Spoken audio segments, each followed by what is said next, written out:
بسم اللہ الرحمن الرحیم۔ محترم سامعین و ناظرین و ویورز، السلام علیکم ورحمۃ اللہ وبرکاتہ۔ 29 نومبر بروز منگل۔ آج میں بشیر احمد رشیدی اپنے یوٹیوب چینل سے راہ ہدایت و نجات کے سلسلے کا ولاگ درس قرآن کا آغاز پیش کر رہا ہوں، آپ کی خدمت میں پیش کر رہا ہوں۔ امید ہے اللہ تعالیٰ کے فضل و کرم سے آپ اور آپ کے اہل خانہ اللہ تعالیٰ کے حفظ و امان میں رہیں ہوں گے۔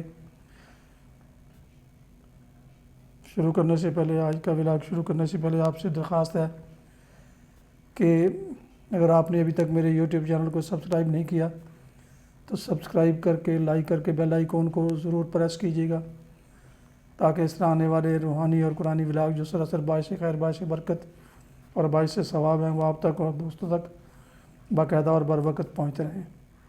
شروع کرتے ہیں درس قرآن۔ مدرس ہوں گے جناب قاری حافظ مولانا محمد اقبال صاحب، خطیب جامعہ مسجد نگینہ انصاریہ شیخوپورہ۔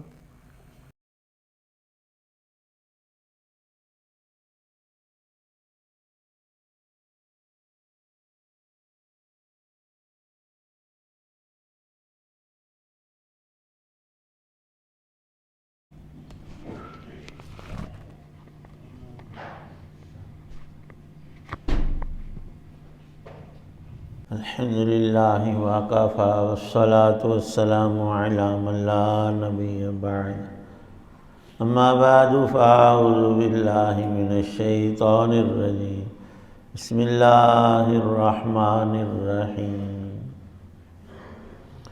ومثلهم فی الانجیل کزرع اخرج شطأہ فآزرہ فاستغلظ فاستوى علی سوقہ يعجب الزراع ليغيظ بهم الكفار، وعد الله الذين آمنوا وعملوا الصالحات منهم مغفرة وأجرا عظيما، صدق الله العظيم۔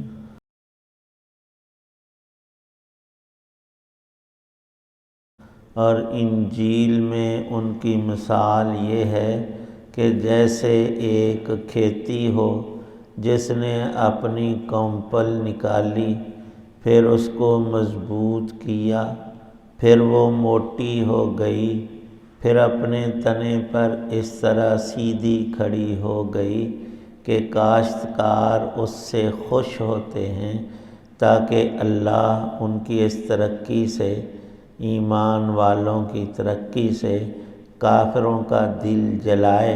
یہ لوگ جو ایمان لائے ہیں اور انہوں نے نیک عمل کیے ہیں، اللہ نے ان سے مغفرت اور زبردست ثواب کا وعدہ کر لیا ہے۔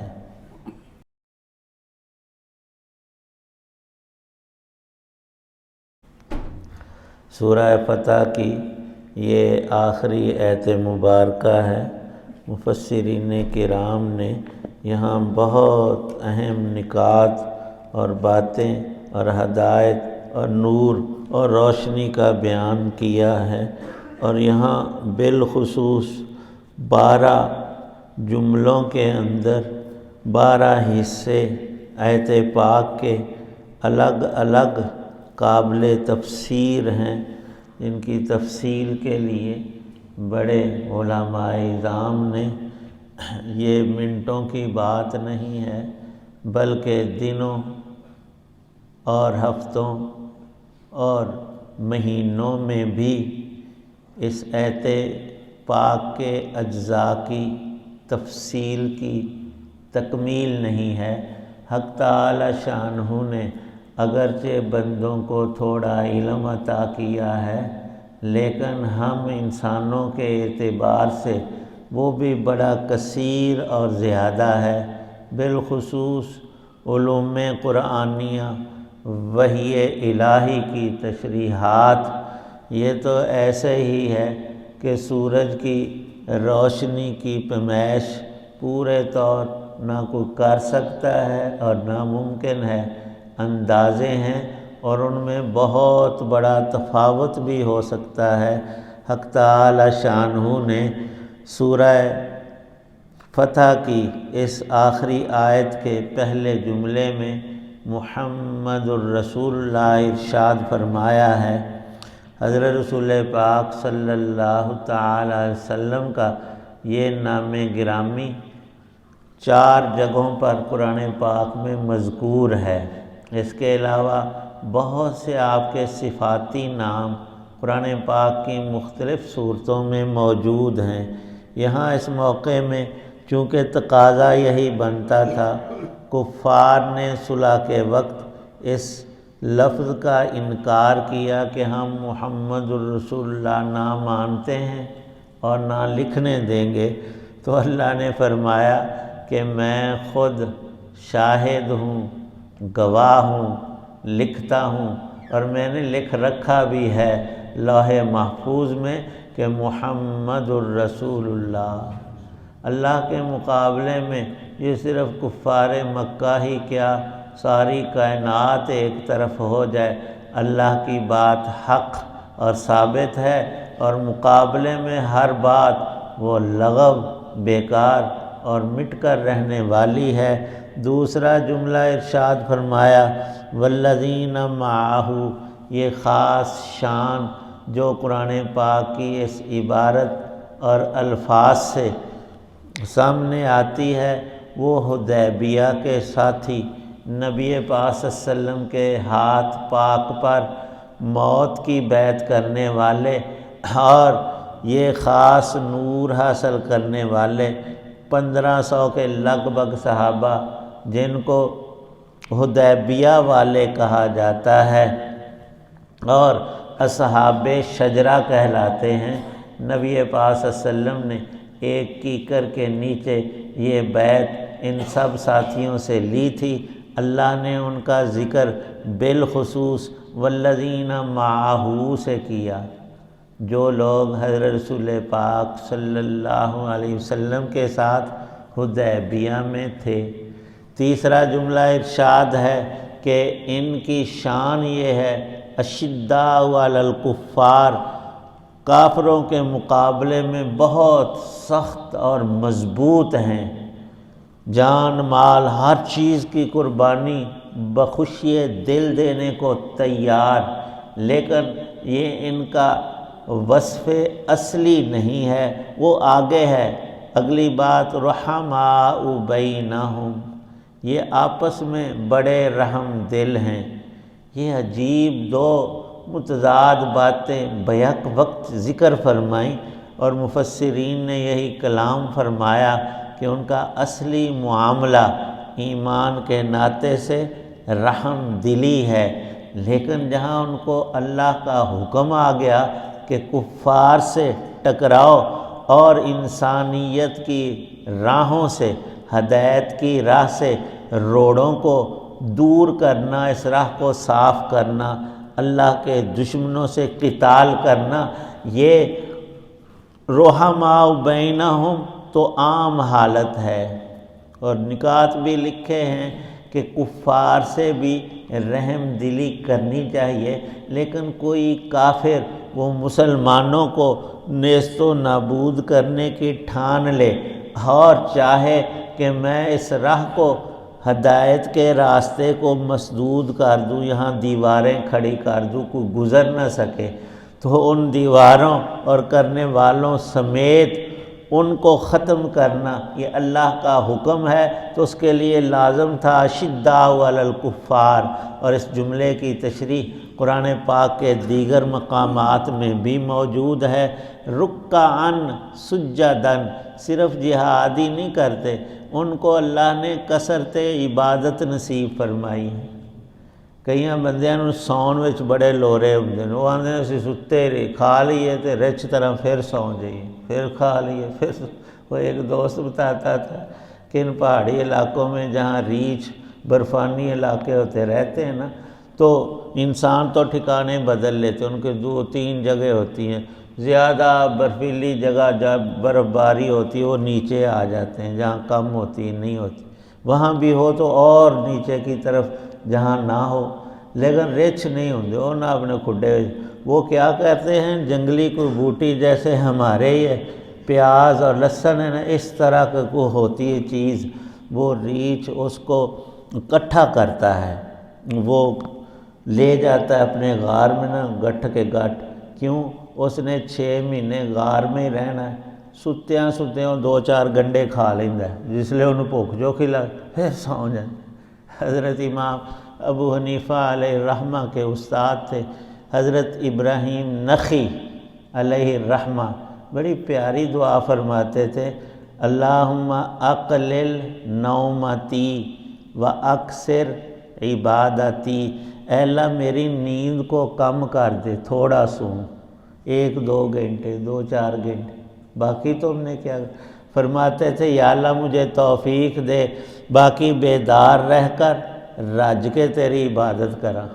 کڈی سونی دعا، اللہم اقلل نومتی و اکثر عبادتی، یہ شان تھی نبی پاک صلی اللہ علیہ وسلم اور آپ کے ان صحابہ کی جن کا اس آیت میں ذکر آ رہا ہے کہ اے بندے تو ان کو کثرت عبادت میں دیکھے گا، کبھی وہ رکوع کر رہے ہیں، کبھی سجدہ کر رہے ہیں، نماز لمبی اور بہت زیادہ پڑھتے ہیں، آدھی رات، پونی رات، رات کا ایک حصہ اکثر اور قلیل ان کا عبادت میں گزرتا ہے، اور ان کو ایسی دلچسپی ہے اس میں کہ کوئی دنیا کی نعمت اس کے مقابل میں ان کو کھینچ نہیں پاتی۔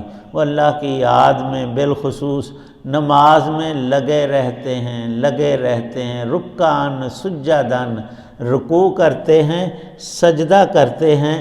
یہ 2 خاص اوصاف ہیں نماز کے، ہمیں ان کی حقیقت کا پتہ نہیں، ان میں اللہ نے کیا کچھ لذائذ اور لطائف رکھے ہیں، کتنا نور اور جذب ہے۔ صراحت ہے قرآن پاک ہی کے اندر کہ بندہ سب سے زیادہ قریب اپنے رب کے، اس کی رحمت کے، اس کی قدرت کے، اس کی شانوں کے سجدے کی حالت میں ہوتا ہے، اور اس کی حقیقت جو قیامت میں کھلے گی، اس کی قیمت اور قدر کیا ہے سجدے کی، تو فرمایا انسان کے سامنے آ جائے تو سجدے میں جا کر پھر سر نہ اٹھائے، جتنی زندگی، سانسیں، طاقت جو کچھ ہے تو سجدے ہی میں رہے، رکعاً سجداً۔ اگلی بات ارشاد ہے یبتغون فضلا من اللہ ورضوانا، اس سے ان تمام ایمان دین کی باتوں سے ان صحابہ کا مقصد اللہ کے فضل و رضا کا حصول ہے، میرا رب مجھ سے راضی ہو جائے، میرے رب پر میرے رب کا فضل میرے اوپر مسلسل رہے۔ اور ہم تو کہتے ہیں کہ پیسے آ گئے رب دا بڑا فضل ہے جی، بھوکا آ گئے مارے گئے، نیکوں کا یہ مقولہ نہیں۔ وہ کہتے تھے آج تہجد نصیب ہوئی ہے، اللہ دا بڑا فضل ہے، کل میں 1 سپارہ پڑھیا سی، آج 1.25 پڑھے، اللہ دا بڑا کرم، بڑا فضل۔ یہی تو فرق ہے جو اللہ پاک سمجھا رہے ہیں، اے بندے تو پیسے گننے میں، دنیا کی چیزوں لذتوں میں لگا ہے، کب تک؟ ابھی موت آئی، کل دوسرا دن، کوئی تمہیں پوچھے گا نہیں، اور ریاکاری کرنا، لوگ کہیں واہ واہ بڑا ایسا اور ایسا ہے، کب تک؟ اس کی تو قیمت ہی کوئی نہیں، لوگوں کا ذہن تو 1 منٹ میں بدل جاتا ہے، تو تیری وہ ریاکاری تجھے کیا نفع دے گی؟ جو بھی عبادت کرے خلوص کے ساتھ، اللہ کی رضا کے لیے بہترین نیت کر کے، تو پھر ملے گا کیا؟ دنیا آخرت کی اللہ کی رضا کی نشانیاں تجھے یہیں دنیا میں محسوس ہوں گی۔ سیماہم فی وجوہہم، اس پاک گروہ کے لیے اللہ پاک ارشاد فرماتے ہیں چہرے میں ان کی عبادت اور ذکر اللہ کا نور تجھے نظر آئے گا۔ کئیاں نے کولوں تھوڑا جا ترجمہ بتایا ہے کہ انہاں دے متھے تے کالا نشان جڑا سجدے دا نشان ہے نا، یہ ہوندا ہے، یہ ترجمہ نہیں ہے۔ حقیقت میں لفظ جو ہے نا سیماہم فی وجوہہم، وجہن چہرے کو کہتے ہیں، جبہتن ماتھے کو کہتے ہیں۔ اگر وہ ماتھے پہ نشان ہوتا ہے، کسی کا ہوتا ہے کسی کا نہیں، کسی کا نظر آتا ہے کسی کا پیچھے تھوڑا سا بالوں میں ہوتا ہے، اور کسی کو پڑتا ہے کسی کو نہیں پڑتا۔ ਇੱਕ ਸਾਡਾ ਜ਼ਾਕਿਰ ਸੀ, ਉਹਨੇ ਚੰਗਾ ਵੱਡਾ, ਉਹਨੂੰ ਪਤਾ ਨਹੀਂ ਚੰਨ ਕੇ ਕੀ ਆਂਦੇ ਨੇ, ਮਿਰਾਜ ਆਂਦੇ ਨੇ, ਉਹ ਜੋ ਮਾਥੇ 'ਤੇ ਉਹ ਚੰਗਾ ਨਾਲ ਰਗੜਾ ਵੀ ਲਾਂਦਾ ਸੀ ਪੋਏ ਤੇ, ਚੰਗਾ ਵੱਡਾ ਨਿਸ਼ਾਨ ਸੀ। وہ مراد نہیں ہے یہاں، چہرے پر انسان کے دل میں عبادت کا جو سرور ہے اس کا نور ظاہر ہوتا ہے۔ کئی چہرے انسان کو دیکھنے سے ہی معصومیت ان پر ٹپک رہی ہوتی ہے اور اندر کا سکون ان کے چہرے پر عیاں ہوتا ہے، یہاں وہ مراد ہے، پورا منہ اور چہرہ مراد ہے، نہ کہ ماتھے کا اکیلا نشان۔ سیماہم فی وجوہہم من آثار السجود، اس پر اب بڑی تحقیق ہوئی ہے کہ سجدے میں انسان کا جسم بھی وہ کچھ پاتا ہے جو دوسرے احوال میں حاصل نہیں ہوتا۔ انسان کا سر اللہ نے اوپر سب سے لگایا ہے، دل کو درمیان میں رکھا ہے، دل ہر جگہ خون بھیجتا ہے، پمپ کرتا ہے، تو نیچے کی طرف چیز جائے، کوئی بھی لیکوڈ اور سیال جو بہنے والی آسانی سے اوپر چڑھانا ہو تو مشکل ہوتا ہے۔ یہی کیفیت انسان کے اندر کہ خون دل پورے جسم کو، دماغ کو بھی، پاؤں کو، سارے جسم کو دائیں بائیں پہنچاتا ہے، اوپر پہنچانا ذرا مشکل ہے اور کم پہنچتا ہے نسبتاً، لیکن جب ہم سجدہ کرتے ہیں، زمین پر سر رکھتے ہیں، تو وہ دوران خون وہ نیچے کو جاتا ہے، بہہ کر جاتا ہے، تیز اور زیادہ جاتا ہے۔ تو یہ ایک علامت ظاہری طور پر بھی طبی اعتبار سے جو مومن صلاۃ کا پابند ہے، نمازی ہے، اگر آپ غور کریں گے تو بغیر پوچھے کہاں کا، کہیں رہنے والا، کس قوم اور ملک سے تعلق رکھنے والا، چہرے پر غور کریں گے تو ایمان اور نماز نظر آئے گی۔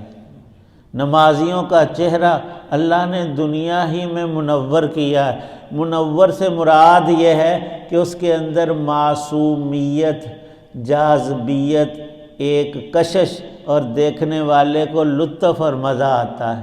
اور کوئی خون خار، کتنا ہی حسین سرخ و سفید رنگ رکھنے والا، لیکن اس کے اندر میں درندگی ہے تو اس کے پاس رہنے کو، بیٹھنے کو بندے کا دل نہیں چاہتا۔ یہ شیر ہے، یہ تو چیتا اور بگیاڑ ہے، کب یہ منہ ڈال لے اور میرا تیا پانچا کر دے۔ برے انسان کی مجلس سے ویسے بھی بچنے کا حکم دیا گیا، تو اللہ نے من آثار السجود فرمایا، اور یہ بات ارشاد فرمائی، موسیٰ علیہ السلام پر ہم نے کتاب نازل کی تھی تورات شریف میں نبی پاک صلی اللہ علیہ وسلم اور آپ کے صحابہ کا یہ سارا احوال لکھا ہوا تھا۔ ان یہودیوں بدبختوں میں بعد میں تبدیلیاں کر لیں، اب اصل ان کے پاس کچھ بھی نہیں ہے، اور یوں بھی وہ پچھلی کتابیں اللہ نے منسوخ کر کے یہ ناسخ سب کی قرآن، ان سب کی جگہ وہ ساری ہدایات پرانی اور موجودہ آنے والی سب قرآن میں رکھ دی ہیں۔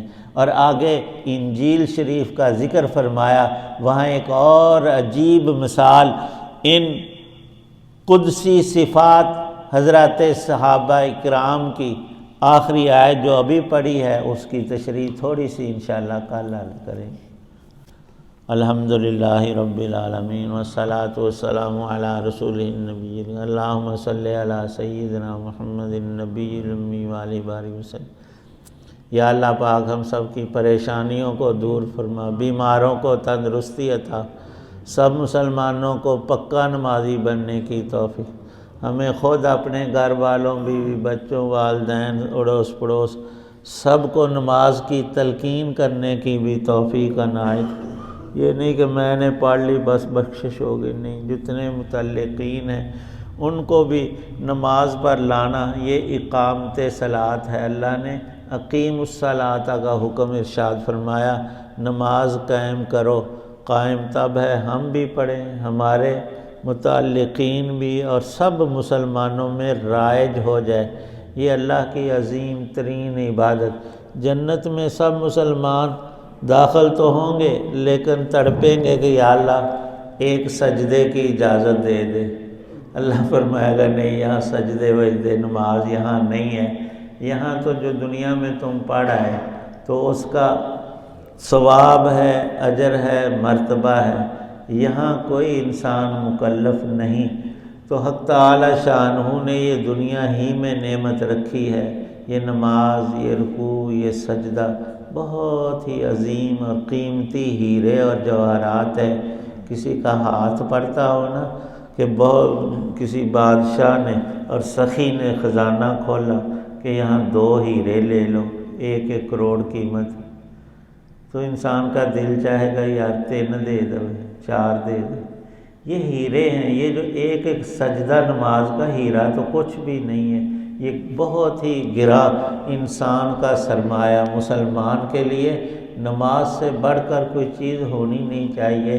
اللہ پاک توفیق بخشے، قرآن پاک کا نور عطا کرے، ایمان کی تکمیل نصیب فرمائے، بقیہ زندگی اپنی عبادت میں ہر دم ہر آن ہر گھڑی رہنے کی توفیق بخشے اور اسے قبول فرمائے۔ یا اللہ پاک ہمیں بھی بخش دے، ہمارے ماں باپ کو، سب مسلمانوں کی بخشش فرما، ایمان پہ خاتمہ نصیب فرمانا۔ صلی اللہ تعالی علی خیر خلقی محمد وعلی آلہ وصحابہ وآل بیتہ اجمعین، آمین برحمتک یا ارحم الراحمین۔ یہ تھا راہ ہدایت و نجات کے سلسلے کا ولاگ درس قرآن، جس میں آج سورہ الفتح کی آخری آیت مبارکہ نمبر 29 کا آخری حصہ کی تلاوت، ترجمہ اور تفسیر بیان کی گئی۔ مدرس تھے جناب قاری محمد اقبال صاحب۔ آج کا ولاگ ختم کرنے سے پہلے ایک دفعہ پھر گزارش ہے کہ اگر آپ نے ابھی تک میرے یوٹیوب چینل کو سبسکرائب نہیں کیا تو پلیز سبسکرائب کر کے لائک کر کے بیل آئیکن کو ضرور پریس کیجیے گا، تاکہ آنے والے ایسے روحانی اور قرآنی ولاگ جو سراسر باعث خیر، باعث برکت اور باعث ثواب ہیں وہ آپ تک باقاعدہ اور بر وقت پہنچتے رہیں۔ اللہ تعالیٰ آپ کا حامی و ناصر، اللہ تعالیٰ آپ کو، آپ کے اہل خانہ کو ہمیشہ اپنے حفظ و امان میں رکھے، آمین۔ اپنا بہت خیال رکھیے گا، اپنی دعاؤں میں پاک وطن، والدین، آباء و اجداد، اعزاء و اقارب، دوست و احباب کے علاوہ اس ناچیز کو بھی ان میں شامل فرمائیں تو انتہائی شکر گزار ہوں گا۔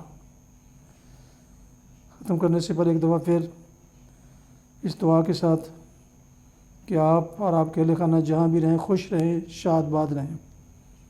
السلام علیکم ورحمۃ اللہ وبرکاتہ۔ پاکستان زندہ باد۔ اللہ حافظ۔